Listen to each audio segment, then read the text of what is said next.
आखिर क्या हो जाता है, आखिर क्या हुआ, क्यों हुआ, कैसे हुआ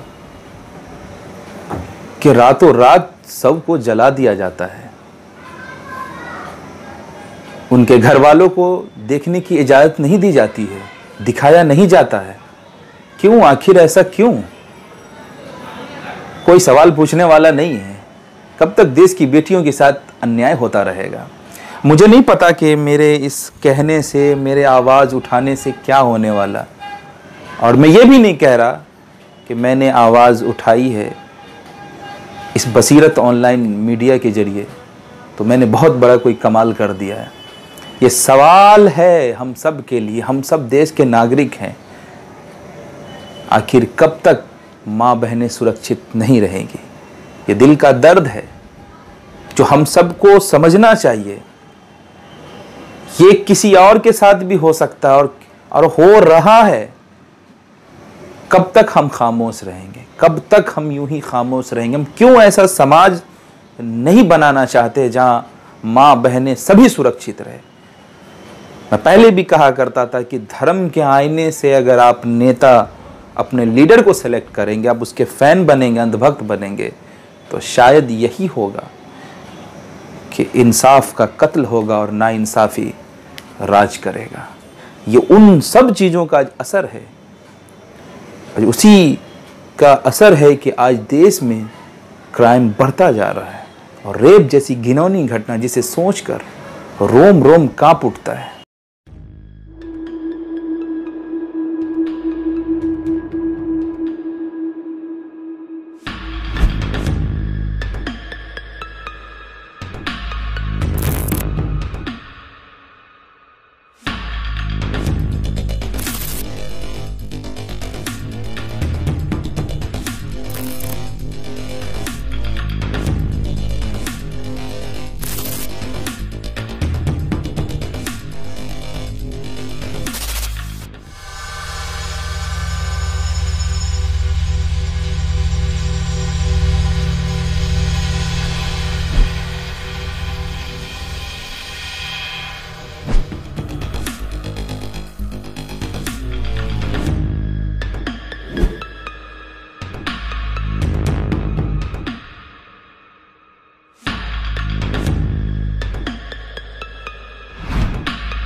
देश का संदेश के इस वीकली प्रोग्राम में आप सभी का स्वागत है।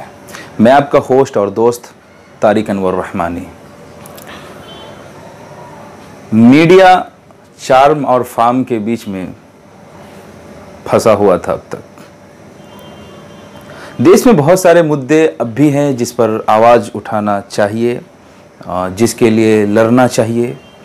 आज भी किसानों का मामला अब तक हल नहीं हुआ है और ये कह सकते हैं कि किसानों का जो भी प्रोटेस्ट था कहीं ना कहीं फिर दबता हुआ वैसे ही है। और इसी बीच एक ख़बर ये भी है कि बाबरी मस्जिद के केस में जितने सारे लोगों पर केसेस थे उन सब को, और ये बताया गया है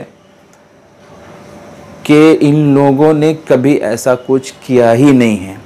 लेकिन कई वीडियो के ज़रिए सोशल साइट पर मैंने देखा और एक इंटरव्यू में भी मैंने देखा, आप इस वीडियो को देखें, कि वो खुद कह रहा है कि हमने इसको तोड़ा और हमने ऐसा किया और आगे भी हम ऐसा करते रहेंगे। तो अब सवाल जस्टिस पर है, अब सवाल उन तमाम लोगों पर है जो जिन लोगों ने ऐसा फ़ैसला किया है। लेकिन खैर बहुत सारे मुद्दे हैं जिस पे बात की जा सकती है, लेकिन आज जो सबसे हाईलाइटेड टॉपिक है ट्विटर, फेसबुक और यूट्यूब पर ट्रेंडिंग भी कर रहा है। मैं कह सकता हूँ स्पीचलेस हूँ।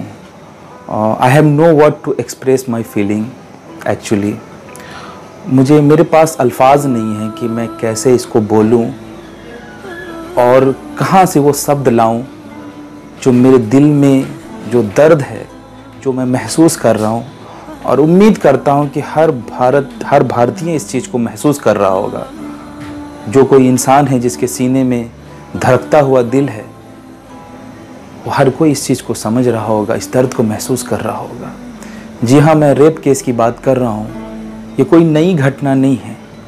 यह हाथरस का घटना आपने देखा, न उसको पढ़ा जा सकता है न सुना जा सकता है। इतना मजबूत दिल किसी इंसान का नहीं हो सकता।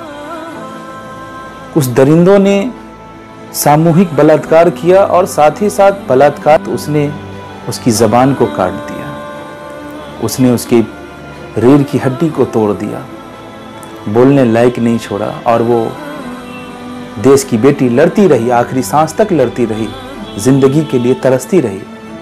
लेकिन एक वक्त आया कि वो इस दुनिया को छोड़कर चली गई। लेकिन वो छोड़कर चले जाने के बाद बहुत सारा सवाल पूरे भारत वासियों के लिए छोड़कर चली गई कि आखिर कब तक इस देश में बेटियों के साथ ऐसा होता रहेगा। याद आता है निर्भया के साथ भी ऐसा ही हुआ था। देश में कैंडल मार्च हुआ, प्रोटेस्ट हुए, क्या हुआ। लेकिन सोचने की बात है, अब कोई न दंगल है न्यूज़ चैनल पर, न कोई आर पार है, न कोई ये कहता है कि देश पूछ रहा है, न ये कोई कह रहा है कि नेशन वांट्स टू नो। आखिर क्यों देश में इस तरह की घटनाएं होती जा रही है? जिस देश में चाहे अपोजिशन हो या ये कह सकते हैं कि जो करंट गवर्नमेंट है, दे बेटी की सुरक्षा, महिलाओं, बेटियों के नाम पे तो राजनीति होती है लेकिन सुरक्षा के नाम पे कुछ नहीं। किसी के घर का, ऑफिस का छत तोड़ दिया जाता है तो मीडिया दिन रात नंगा नाच करने लग जाती है। लेकिन यहाँ बेटी की इज्जत लुट जाती है तो न कोई आर पार जैसा शो आता है, न कोई दंगल जैसा शो आता है, न कोई ये कहता है कि नेशन वांट्स टू नो। क्यों आखिर ऐसा? देश की बेटियों की सुरक्षा की बात होनी चाहिए। कभी आसिफा, कभी निर्भया, कभी कोई और। नाम बदलते जा रहे हैं, जगह बदलते जा रहे हैं, लोग बदलते जा रहे हैं, लेकिन इंसाफ नहीं मिल रहा। आखिर क्यों हो रहा है ऐसा? जिस देश में महिलाओं को इतना सम्मान दिया जाता हो, महिलाओं को देवी तक कहा जाता हो, उस देश में औरतों, बच्चियों का ये हाल, बच्चियों के साथ इस तरह रेप, वो इसलिए हो रहा है कि काश हम शुरू से एक्शन ले लिए होते, काश सरकार थोड़ा ही सही एक्शन ले लिए होते, उन मुजरिमों को फौरन सजा दिला दिए होते, उन दरिंदगों को सजा दिला दिए होते, उन्हें फौरन फांसी पर चढ़ा दिया होते, तो शायद आज ये दिन देखने को नहीं मिलता। वो बेटी, आप उस माँ की वीडियो को अगर सुन सकते तो सुने, वो किस तरह रो करके कह रही है कि मेरा सपना था कि मेरी बेटी मेरे घर से दुल्हन बन के रुखसत होती। मेरा शौक था, मेरा अरमान था कि मैं अपने हाथों से मेहंदी लगाती। मेरा शौक था, मेरी दिल की तमन्ना थी कि उसको सजाते, संवारते और अच्छे से मोहब्बत से रुखसत करते। किसी ने नहीं सोचा था कि इस आंगन की सबसे खूबसूरत, इस बागीचे की सबसे खूबसूरत फूल को ऐसे मसल दिया जाएगा। और ये एक दो की कहानी नहीं है, ये हर रोज ऐसा होता हुआ आ रहा है। लेकिन आखिर हम कब आवाज़ उठाएंगे, कब हम दोषियों को सज़ा दिलाएंगे? अगर हम दोषियों को सज़ा नहीं दिला सकते, हम बेटियों को सुरक्षित नहीं रख सकते, महिलाएं हमारी सरकार में सुरक्षित नहीं हैं, तो शर्म से मर जानी चाहिए, डूब जाना चाहिए। क्या आज हम आज़ाद हैं? क्या हम इस घटनाओं के जरिए बता रहे हैं कि हम आज़ाद सिर्फ महज किताबों में बंद रह गए? आज ये हम बताना चाहते हैं इस दरिंदों को, ऐसे दरिंदे लोगों को खुलेआम छोड़ करके, इनको सज़ा नहीं दे करके ये बताना चाह रहे हैं कि बेटियां तुम सुरक्षित नहीं हो, तुम घर में ही रहो, तुम्हारे इंसाफ के लिए कोई नहीं है, तुम्हारे लिए कोई खड़ा नहीं होगा, बल्कि तुम्हारे घर वाले को और परेशान किया जाएगा, तुम्हारे भाई को परेशान किया जाएगा।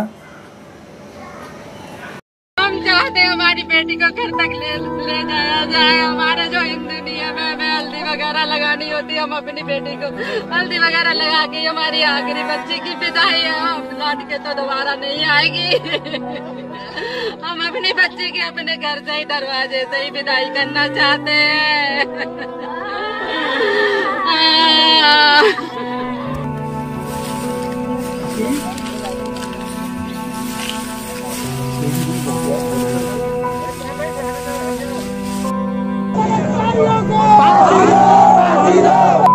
बलात्कारियों को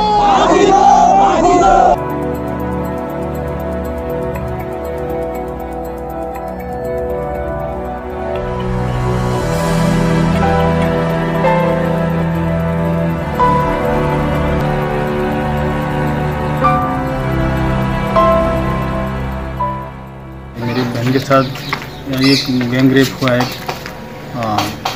कौन लोग हैं? ये ठाकुर समाज से लोग हैं सभी, और हम लोग बालिंग समाज से हैं। मैं चुन्नी लट के डर रही, जैसे घास भरे नहरी का है, जैसे पीछे थे गांठ लगा लिए वाके धरू ना पाई, वाने की टू ना कर पाई, इधर तो बाजार में खेत चले गए। उसकी जीव कट रही तो बोल नहीं पा रही थी। अब बेटा और वो लोग 4-5 लोग थे, फिर मुझे पता नहीं है मेरे साथ क्या क्या हुआ।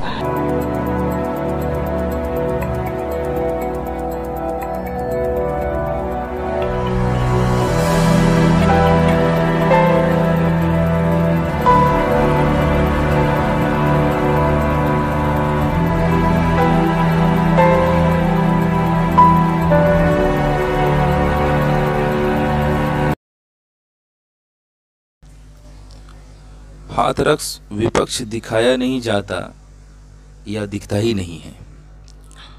यह सवाल है, विपक्ष कहाँ है? यह सवाल बेहद चालाकी भरा है। घोषित और अघोषित मीडिया को विपक्ष को लेकर कब बेचैन होता है। अब गौर करेंगे तो पता चलेगा, जब मैच की जरूरत होती है, सरकार से सवाल करने में डर लगता है, तब बहाना बनाया जाता है कि विपक्ष कहाँ है। विपक्ष की खोज उनकी अपनी जरूरत के लिए होती है, ताकि डिबेट के नाम पर इस घटना बनाम उस घटना का मैच शुरू हो सके और सरकार से सीधे सवाल पूछने के बजाय विपक्ष के सहारे पूछे जा सके। टीवी पर दिखाने के लिए नहीं, बल्कि विपक्ष को कूट कर सरकार को बचाने के लिए। 30 सितंबर को ट्विटर पर यह सवाल पैदा किया जाने लगा कि विपक्ष कहाँ है। कहाँ तो न्यूज संस्थानों को अपने दम पर रिपोर्टिंग के जरिए तरह तरह के तथ्य लाए जाने चाहिए थे। मेडिकल रिपोर्ट देखनी थी, पता करना था कि पीड़िता कब तक जनरल वार्ड में रही, आईसीयू में कब गई, महिला रोग विशेषज्ञ ने उसकी जांच कब की, पुलिस कब गई, उसी गांव के दूसरी जाति के लोग क्या सोचते हैं, आरोपियों की बस्ती कैसी लगती है, उनके परिवार के लोग क्या कहते हैं। इन सब सवालों को आराम से किनारे लगा दिया गया और विपक्ष कहाँ है, विपक्ष कहाँ का सवाल खोजा जाने लगा, ताकि जैसे ही विपक्ष हाथरस का नाम लेता तो कहा जाता कि आपकी सरकार में भी हो रहा है। यहाँ गए तो वहाँ नहीं गए, या नहीं पूछेंगे कि विपक्ष के 5 नेताओं के परिवार से मिलने का इंतजाम क्यों नहीं हो सकता। इस तरह का मजाक विपक्ष के सवाल का बनता है और बचाव सरकार का होता है। जब राहुल गांधी पैदल मार्च पर निकले तो विपक्ष कहाँ है वालों का हाल देखना चाहिए। वो विपक्ष में नौटंकी खोजने लगे होंगे, विपक्ष में गंभीरता में कमी की माप तौल रहे होंगे, इसे एक बार का बताकर मजाक उड़ा रहे होंगे ताकि राहुल गांधी के गिरा दिए जाने के सवाल को गायब कर दिया जाए। केवल राहुल ही नहीं गिरे या गिराए गए, दिल्ली महिला कांग्रेस की अध्यक्ष अमृता धवन के कपड़े फाड़े गए। ये सवाल राहुल के गिराने या गिराए जाने से बड़ा था। खैर, यह झूठ है कि 30 सितंबर को विपक्ष नहीं था।